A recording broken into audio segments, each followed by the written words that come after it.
ሰላምታችን በእያላችሁበት ይድረሳችሁ የተወደዳችሁ ተመልካቾቻችን የዕለቱ ዜና ቤተክርስቲያን ተጀምሯል። ያረካል አድማሱ አብሬያችሁ ቆያለሁ።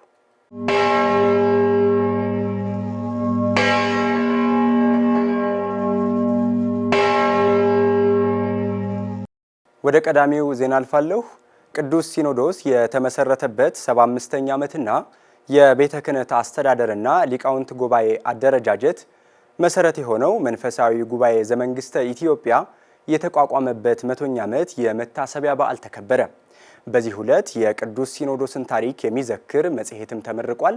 መምህር ጌታቸው በቀለ በዝርዝር ተመልክቶታል። ቅዱስ ሲኖዶስ የተመሰረተበትን 75ኛ ዓመት ተከበረ። የቅዱስ ሲኖዶስ ታሪካዊ ጉዞ የሚያሳይ መጽሔትም ተመርቋል። ሚያዝያ 30 ቀን 2018 ዓ.ም ብፁዕ ቅዱስ አቡነ ማትያስ ቀዳማዊ ፓትርያርክ ርዕሰ ሊቃነ ጳጳሳት ዘኢትዮጵያ ሊቀ ጳጳስ ዘአክሱም ወዕጨጌ ዘመንበረ ተክለ ሃይማኖት የቅዱስ ሲኖዶስ መጽሔትን መርቀዋል። ቅዱስነታቸው በመጽሔቷ ላይ ባስተላለፉ መልእክት በኢትዮጵያዊ ሊቀ ጳጳሳት የሚመራው የቅድስት ቤተ ክርስቲያናችን ቅዱስ ሲኖዶስ ለተመሰረተበት 75ኛ ዓመትና ለቤተ ክህነታችን አስተዳደርና ለሊቃውንት ጉባኤ አደረጃጀት መሰረት የሆኑ መንፈሳዊ ጉባኤ ዘመንግስተ ኢትዮጵያ ለተቋቋመበት 100ኛ ዓመት የመታሰቢያ በዓል እንኳን በሰላም አደረሰን ሲሉ መልካም ምኞታቸውን ገልጸዋል። የቅዱሳን ሁሉ ጉባኤ የሆነችው ቅድስት ቤተ ክርስቲያናችን አሰራሯ የዘመነ፣ ታሪኳ የተመዘገበ፣ ቅርሶቿ የተጠበቁ፣ አገልግሎቷ የሰመረ ሆኖ መንፈሳዊ ተልዕኮዋ ለሁሉ ተደራሽ እንዲሆን የምናደርገውን ጥረት በአንድነትና በመከባበር ከሰራ ነው በእግዚአብሔርም በሰውም ዘንድ ሞገስና ክብርን የሚያስገኝ መሆኑን የቅዱስነታቸው መልእክት ያስረዳል። በመጨረሻም የቅዱስ ሲኖዶስ ጽሕፈት ቤት ቤተ ክርስቲያናችን በራሷ ሊቀ ጳጳሳት ለመመራት መሰረት የጣለችበትን 75ኛ ዓመትና መንፈሳዊ ጉባኤ ዘመንግስተ ኢትዮጵያ የተቋቋመበትን 100ኛ ዓመት የመታሰቢያ በዓል ምክንያት በማድረግ ተረስቶና ተዘንግቶ የኖረውን ታሪካዊ መጽሔት ህትመት እንዲቀጥል በቋሚ ሲኖዶስ አስወስኖ ለንባብ በማብቃቱ እናመሰግናለን ብለዋል። ቅዱስነታቸው በመልእክታቸው አገልግሎታችን የሚሰምረው ቅድስት ቤተ ክርስቲያንም የምትከብረው እግዚአብሔር የወሰነውን ሥራ በሲኖዶሳዊ አንድነት ስንሰራው ብቻ በመሆኑ የሐዋርያት ተከታዮች ሆነን የተቀበልነውን አደራ መጠበቅ እንችል ዘንድ ዘመን ተሻጋሪ የልዕልና ሥራ ላይ ልናተኩር ይገባል ሲሉ ቅዱስነታቸው አባታዊ መልእክታቸውን በመጽሔቷ ላይ አስተላልፈዋል። ብፁዕ አቡነ ዲዮስቆሮስ የቅዱስ ሲኖዶስ ዋና ጸሐፊና የራያ ሀገረ ስብከት ሊቀ ጳጳስም በመጽሔቷ ላይ ባሰፈሩት መልእክት ሐዋርያዊ ትውፊትን መሠረት በማድረግ እውነትና አማናዊ ሥርዓትን በአንድነትና በፍቅር ጠብቀው ያቆዩት የቀደሙት አባቶቻችን የቤተ ክርስቲያንን አንድነትና የጸናውን ሥርዓት ስላስተላለፉልን ዛሬ የተዋበ ሥርዓት ባለው ሲኖዶሳዊ ጉባኤ በኅብረተ መንፈስ ቅዱስ ተሰብስበናል። ይህም ቅዱስ ሲኖዶስና ሥርዓቱ እንዲሁ የተገኘ ሳይሆን አባቶቻችን የሕይወት ዋጋ የከፈሉበት የመንፈሳዊ ተጋድሎ ውጤት ነው ሲሉ መግለጻቸውን መጽሔቱ ያስረዳል። ብፁዕ አቡነ ሳይሮስ የመንበረ ፓትርያርክ ጠቅላይ ቤተ ክህነት ዋና ሥራ አስኪያጅ የደቡብ ምዕራብ ሸዋና የሸገር አህጉረ ስብከት ሊቀ ጳጳስም በመጽሔቷ ላይ እንደገለጹት ቅዱስ ሲኖዶስ ያገኘውን ሉዓላዊነትና መዋቅራዊ ጥንካሬ ተጠቅሞ በአሁኑ ዘመን ካለው ፈጣን ዓለም አቀፋዊና አገራዊ ለውጥ ጋር ለመራመድ ሊሰራቸው የሚገቡ በርካታ መሠረታዊ ሥራዎች አሉ ሲሉ መልእክታቸውን አስተላልፈዋል።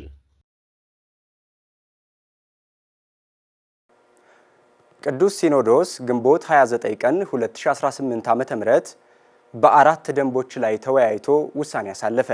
መምህር መዝገቡ ጌታቸው በዓመት 2 ጊዜ ጉባኤውን የሚያደርገው የኢትዮጵያ ኦርቶዶክስ ተዋሕዶ ቤተ ክርስቲያን ቅዱስ ሲኖዶስ በሁለተኛ ቀን ጉባኤው 4 ደንቦችና መመሪያዎችን አይቶ ውሳኔ አስተላልፎባቸዋል። በቅዱስ ሲኖዶስ ጸድቆ የወጣ ሕገ ቤተ ክርስቲያን ቃለ ዓዋዲ፣ ሌሎች ደንቦችና መመሪያዎች ከራሱ ከቅዱስ ሲኖዶስ ምልአተ ጉባኤ ውጭ በተናጠልም ሆነ በጋራ ሕግጋቱን የማሻሻል የመለወጥ፣ የመሻር ስልጣን ያለው አካልም ሆነ በራሪ ደብዳቤ ሊኖር አይችልም። በዚሁ መሰረት የቅድስት ቤተ ክርስቲያንን አንድነት ጠብቆ ፍትሐዊ አሰራርን ለማስፈን የቅዱስ ሲኖዶስ ምልአተ ጉባኤ በ4 ደንቦች ላይ ተወያይቶ ውሳኔ እንዳስተላለፈ ረዳት ፕሮፌሰር ዳንኤል ሰይፈ ሚካኤል በኢትዮጵያ ኦርቶዶክስ ተዋሕዶ ቤተ ክርስቲያን ጥናትና ምርምር መምሪያ ኃላፊ እንዲህ ነግረውናል። በዛሬው ዕለትም እንዲሁ ከትላንትናው በቀጠለው መንገድ በተቀረጹትና በጸደቁት አጀንዳዎች ቅደም ተከተል መሰረት ጉባኤውን አካሂዷል።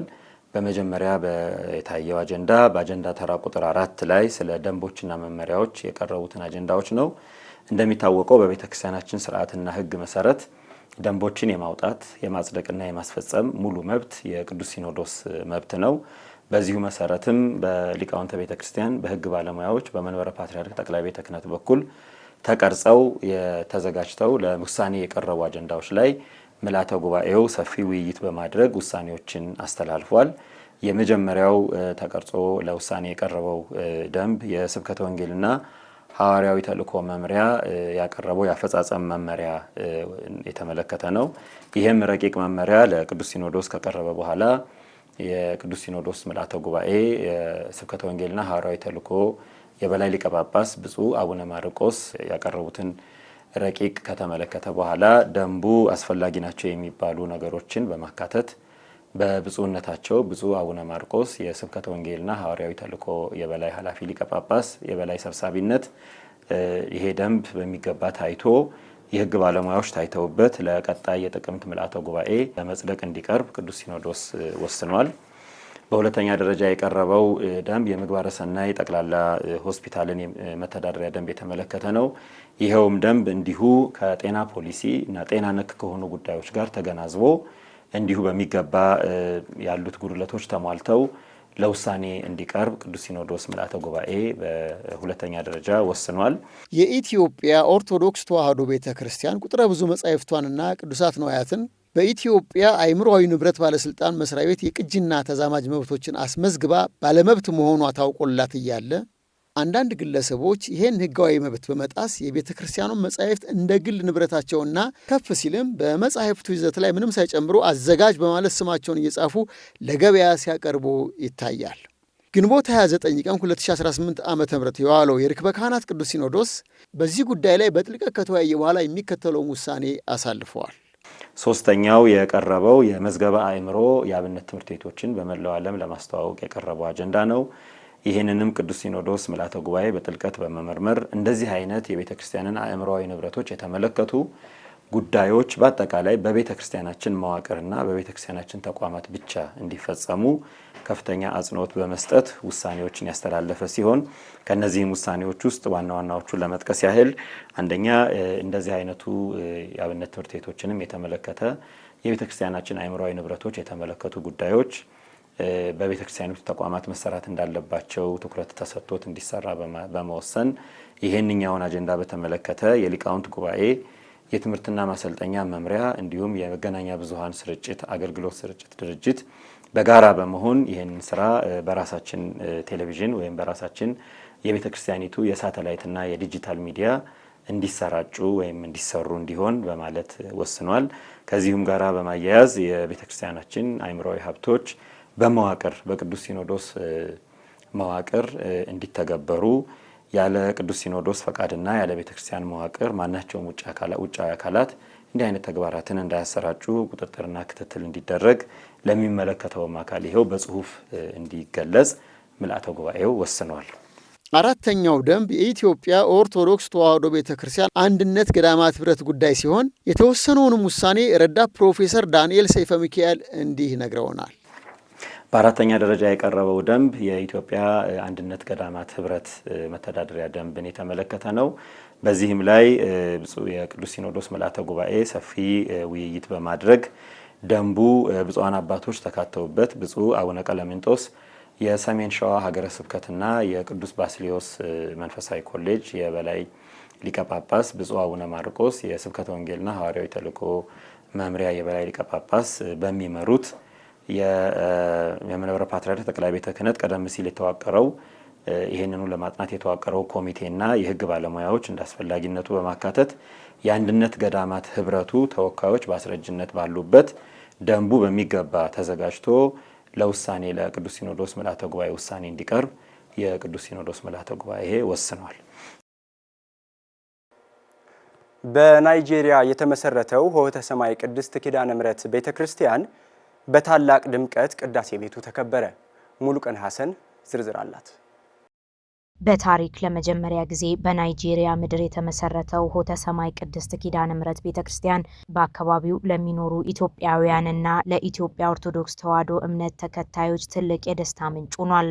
በምርቃት ስነ ስርዓቱ ላይ ብፁዕ አቡነ ሄኖክ የደቡብ ምዕራብ አፍሪካ ሀገረ ስብከት ሊቀ ጳጳስ፣ የቤተክርስቲያኗ ታላላቅ አባቶች፣ ጥሪ የተደረገላቸው እንግዶችና ምዕመናን ተገኝተዋል። ቤተክርስቲያኗ በናይጄሪያ ለሚኖሩ ኢትዮጵያውያን መንፈሳዊ አገልግሎት ከመስጠት ባለፈ የኢትዮጵያ ጥንታዊ ታሪክና ባህል ለሌሎች አፍሪካውያን ወንድሞች ለማስተዋወቅ ትልቅ ድልድይ እንደሆነ በምርቃት መርሃ ግብሩ ላይ የተገኙት መምህር ይቅርባይ እንዳለ በኢትዮጵያ ኦርቶዶክስ ተዋሕዶ ቤተክርስቲያን የሕፃናትና ቤተሰብ ድርጅት ዋና ስራ አስኪያጅ ገልጸዋል። በኢትዮጵያ ኦርቶዶክስ ተዋሕዶ ቤተክርስቲያን ስም የመጀመሪያው እዛ ቦታ ላይ ሲተከል ነው። እዛ የተከሉት ሰዎች በቁጥር በጣም ትንሽ ናቸው፣ ግን በጣም ብዙ ሰው የማይሰራውን ስራ ነው የሰሩት በዚያ ስፍራ ላይ ማለት ነው። ወደ ከ900 እስከ 1000 ካሬ የሚሆን ቦታ ነው ራሳቸው ገዝተው ራሳቸው የሰሩት። ትልቅ እድል ነው የፈጠረው። አንደኛው የፈጠረው እድል ምንድነው?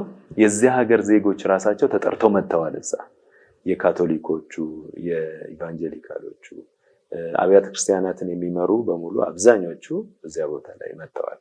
ለምንድን ነው የመጡት ሲባል ቤተክርስቲያንን ሳንሰራ በፊት ኢትዮጵያውያን እዛ ያሉ ኢትዮጵያውያን ቤተክርስቲያን ሳይሰሩ በፊት ካቶሊኮች የራሳቸውን ቤተክርስቲያን ሰጥተው የኛ ኢትዮጵያውያን እዛ እንዲገለገሉ ሲያደርጉ ነበር። አንደኛ አመለካከታቸው ጥንታዊት ቤተክርስቲያን እንደሆነች እነሱም ያምናሉ። መጥተው የብፁዕ አባታችንን መስቀል ሁሉም ይሳለሙ ነበር። እንግዲህ ይሄ በጣም ከጉጉት የተነሳ ማለት ነው። ስለዚህ በናይጄሪያ የኢትዮጵያ ኦርቶዶክስ ተዋሕዶ ቤተክርስቲያን የውጭ ግንኙነት አጠናክራ ብትጀምር ወደ ቤተክርስቲያን መመለስ ይቻላል። ምክንያቱም አፍሪካውያን ኤንሸንት የሆነውን ሃይማኖታቸውን ይፈልጋሉ። አሁንም ጥያቄ ላይ ናቸው። ከኛ ጋርም የነበሩ ሲያስተናግዱ የነበሩ ሁሉ ያንን ጥያቄ ይጠይቁ ነበረ። እኛ ስንገልጽላቸው እጅግ በጣም ይገረሙ ነበረ። ምክንያቱም ሐዋርያዊት ቤተክርስቲያን ነች የሚለውን ከሐዋርያ ሥራ ምዕራፍ 8 ጀምረን ስንተርክላቸው በፊልጶስ በኩል የኢትዮጵያ ጃንደረባ የተቀበለው ክርስትናን ስንላቸው በጣም ያደንቁ ነበር እና በጣም ደስተኞች ናቸው። ስለዚህ ለኢትዮጵያውያን ኮሚኒቲ ብቻ ሳይሆን ለናይጄሪያም ትልቅ ምርታ የሚሰጥ ትልቅ እድል የሚፈጥር ነው። ቤተክርስቲያንን መትከል ብቻ ሳይሆን በውስጡ የሚያገለግሉ አገልጋዮችን በዕለቱ በብፁዕ አቡነ ሄኖክ የደቡብ ምዕራብ አፍሪካ ሀገረ ስብከት ሊቀ ጳጳስ ለደቀ መዛሙርት የድቁና ስልጣነ ክህነትን የሰጡ ሲሆን ወጣቶቹ ወንጌልን በቋንቋቸው ለምዕመናን እንዲያደርሱም አደራ ተቀብለዋል። ያኔ ቅዳሴ ቤቱ በሚከበርበት ዕለት 5 የዚያ ሀገር ዲያቆናት ዲቁናን ተቀብለዋል። ከዚህ የሄዱ አባት መላከ ሰላም አባ ሩፋኤል የሚባሉ አሉ። አንድ እንደገና የቤተክርስቲያኑ መምህር ኃይለ ማርያም የሚባል መርጌታ አለ። 2 ሰዎች ሆነው ግን ትልቅ ስራ እየሰሩ ነው ያሉት እና እዛ ሀገር ተወልደው ያደጉትን በአማርኛ ፊደል እንዲጽፉ እንዲናገሩ አማርኛውን ግዕዙን እንዲያነቡ ወደ ማስቻል ሄደዋል እና ውዳሴ ማርያም ቆጥረው የጨረሱ አሉና ትልቅ ስራ እየተሰራ ነው ያለው። ያ ምንድነው? እነዚያ ልጆች የኢትዮጵያ ቤተክርስቲያን ማገልገል ብቻ ሳይሆን በቋንቋቸው የናይጄሪያን ሕዝብ የመስበክ እድል እናገኛለን ማለት ነው። ስለዚህ የኢትዮጵያ ቤተክርስቲያን በውጭ ያለውን የውጭ ግንኙነት አጠናክራ ከቀጠለች በጣም ትልቅ ስራ ሊሰራ ይችላል ብዬ አምናለሁ። በውጭው ዓለም የሚገኙ አብዛኛው ቤተክርስቲያን በቦርድ እንደሚመራ የገለጹት መምህር ይቅርባይ በናይጄሪያ የተገነባው ቤተክርስቲያን በኢትዮጵያ ኦርቶዶክስ ተዋሕዶ ቤተክርስቲያን መዋቅር ስር መሆኑ ለሌሎች መሰል ቤተክርስቲያኖችም ትምህርት እንደሚሆን አክለዋል። በውጭ ያሉ ቤተክርስቲያናት አብዛኞቹ በቦርድ ነው የሚተዳደሩት። አንዳንዶቹ ወደ ሰበካ ጉባኤ የመጡ አሉ። ያልመጡት ግን በሰበካ ጉባኤ ስር ቢሆኑ የተሻለ ለቤተክርስቲያን። ምክንያቱም ሰው ኃላፊ ነው፣ ተቋም ግን አያልፍም። ቤተክርስቲያኒቷ ዘላለማዊ ነች። በቃ ቦርድ ግን አንድ ወቅት ላይ ቦርድ ውስጥ የነበረ ሰው ይሞታል፣ ከዛ ሀገር ይወጣል። በቃ ሌላ አደጋ ውስጥ ነው የሚጥለው ቤተክርስቲያን። ስለዚህ ሁሉም አብያተ ክርስቲያናት ወደ ሰበካ ጉባኤ ሲስተም ቢገቡ የቤተክርስቲያን ማንነት ይኖራቸዋል ብዬ አስባለሁ። መምህሩ አያይዘው እንዳሉት የታሪካዊ ፕሮጀክት ከጅምሩ እስከ ፍጻሜው እንዲጠናቀቅ ጉልህ ሚና ለተወጡ ምዕመናንና ቦታው ላይ በአካል ተገኝተው አባታዊ ቡራኬን በመስጠት መመሪያን ሲሰጡ ለነበሩ ለብፁዕ አባታችን አቡነ ሄኖክ ምስጋና ይገባቸዋል ብለዋል። የእመቤታችን ቅድስት ድንግል ማርያም የልደት በዓል ግንቦት ልደታ በመላው የኢትዮጵያ ኦርቶዶክስ ተዋሕዶ ቤተክርስቲያን ምዕመናን ዘንድ በታላቅ መንፈሳዊ ስነ ስርዓት ይከበራል። ሰላም አምባዬ በዓሉን በሚመለከት ተከታዩን ዝርዝር ዘገባ አሰናድታለች። የእመቤታችን ቅድስት ድንግል ማርያም የልደት በዓል የሰው ልጅ ከፈጣሪው ጋር የታረቀበትና የተስፋ በር የተከፈተበት መሆኑ ይታመናል። ይህንኑን የበዓሉን ታላቅነት አስመልክተው አስተያየታቸው የሰጡት በቅድስት ሥላሴ መንፈሳዊ ዩኒቨርሲቲ በነገረ መለኮት የዲግሪ ምሩቃን የሆኑት መምህር ሳምሶን ጣሰውና መምህር ፋሲል አስቻለው ልደታ ለማርያም የሰው ልጅ ያጣው ክብር የተመለሰበት ታላቅ ዕለት መሆኑን ይገልጻሉ። የሰው ልጅ ክብር መመለስን ሁሉ ያየንበት ዕለት ነው የእመቤታችን የቅድስት ድንግል ማርያም የልደቷ ዕለት። ምክንያቱም አዳምና ሔዋን ከወደቁ በኋላ ብዙ ዘመናት እንግዲህ ከክብር አንሰው ጎርለው ኖረዋል እና ይህንን የመዳን ብርሃን ሲበራ የተመለከትነው በእመቤታችን በቅድስት ድንግል ማርያም ልደት ነው እና እንግዲህ ሔዋን በስህተት ባጠፋችው ጥፋት ክብርን አጥተን ነበረ። በእመቤታችን በቅድስት ድንግል ማርያም ግን እሺ ማለት መታዘዝ ደግሞ ክብርን እንዳገኘን ያረጋገጥንበት ታላቅ የሆነ በዓል ነው። እንግዲህ ከተጋባ በኋላ ደግሞ ፍሬ ያስፈልጋል። ከጋብቻ በኋላ ለፍሬ ረጅም ጊዜ ቆዩ፣ እየተማጸኑ እያለቀሱ ደጅ እየጠኑ ማለት ነው። ከዛ ብጻት ማድረግ ስለነበረባቸው ስለት መቼም ጥሩ ግንድ ጥሩ ቅርንጫፍን ነው የሚያፈራው ማለት ነውና ፍሬዎቹም ያማሩ ነው የሚሆኑት ማለት ነውና ደጋጎች ስለሆኑ ብጻት አድርገዋል፣ ስለት አድርገዋል። ለካ ማንኛውንም ጥያቄ ለመጠየቅ ትዳርን ለመጠየቅ ስለት ደስ ይላል፣ እግዚአብሔር ይሰማል። ሁለቱም እንደ አንድ ልብ መካሪ እንደ አንድ ቃል ተናጋሪ ሆነው በፍቅር ነበር አምላካቸውን ሲማጸኑ የነበረውና ፍቅርን እንመለከታለን። ከዛ እምነት የሰናፍጭ ቅንጣት ታህል እምነት ቢኖር ይህን ተራራ ከዚህ ወደዛ ተገንጠለ ሄድ ብትለው ይደረጋል። እምነታቸው ይለያል፣ ያደርግልናል ብለው አሉ። ስለት ማድረግ ጀመሩ። ወንድ ልጅም ብንወልድ የኛ አይሆንም፣ ሴት ልጅም እንደዚሁ ቤተ መቅደስ የሚያገለግል የምታገለግል ይሆናሉ በማለት ብጻት አደረጉ።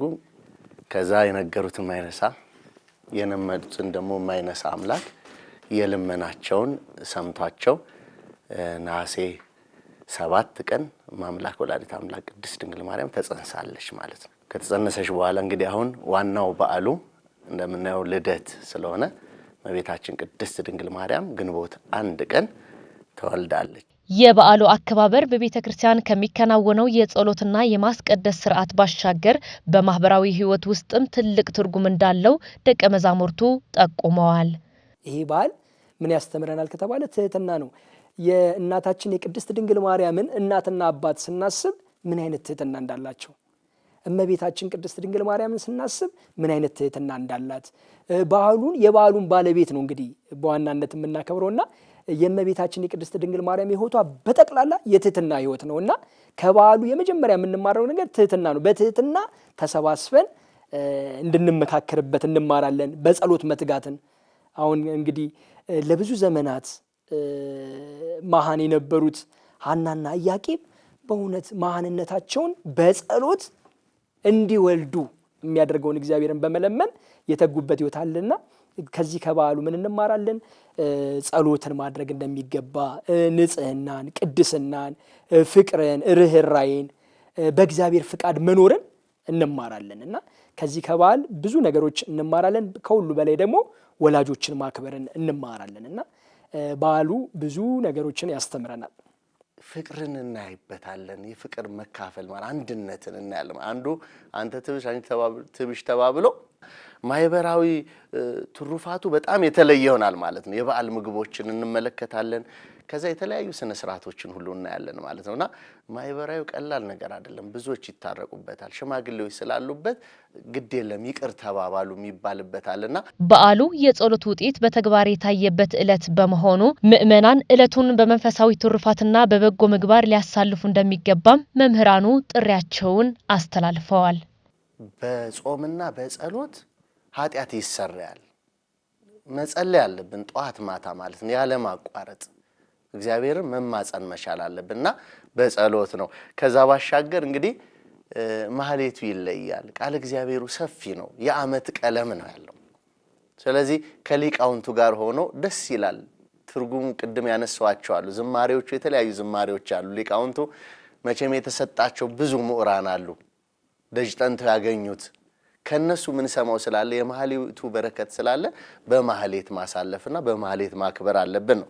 ከዛ በኋላ ቅዳሴ ማስቀደስ የልደታን ቅዳሴ በጣም ያስፈልጋል ማለት ነው። ምክንያቱም የልደቷ ቀን የኛም ማለት ነው ልደታችን ስለሆነ ማለት ነው። የበዓሉን ትርጉም ለሕፃናት ያው ለትውልድ ማስተላለፍ ያለብን ቅርስ ነውና እውነት ለሕፃናቶቻችን በማስተማር በዓሉን በፍቅር የበዓሉን ባለቤት እመቤታችን ቅድስት ድንግል ማርያምን በማክበር ጭምር እርሷ ደግሞ የድህነት ምክንያት ናትና ያዳነንን ኢየሱስ ክርስቶስን ወደዚህ ምድር እንዲመጣ ምክንያት የሆነች ስለሆነች የእርሷንም ሕይወት የእሷንም ታሪክ በማስተማር ከእርሷም ደግሞ መማር የሚገባንን ሕይወቶች በማስተማር በመወያየት በመማማር በጸሎት በጥሩ መንፈሳዊ ዝማሬ ልናሳልፈው ልናከብረው ይገባል።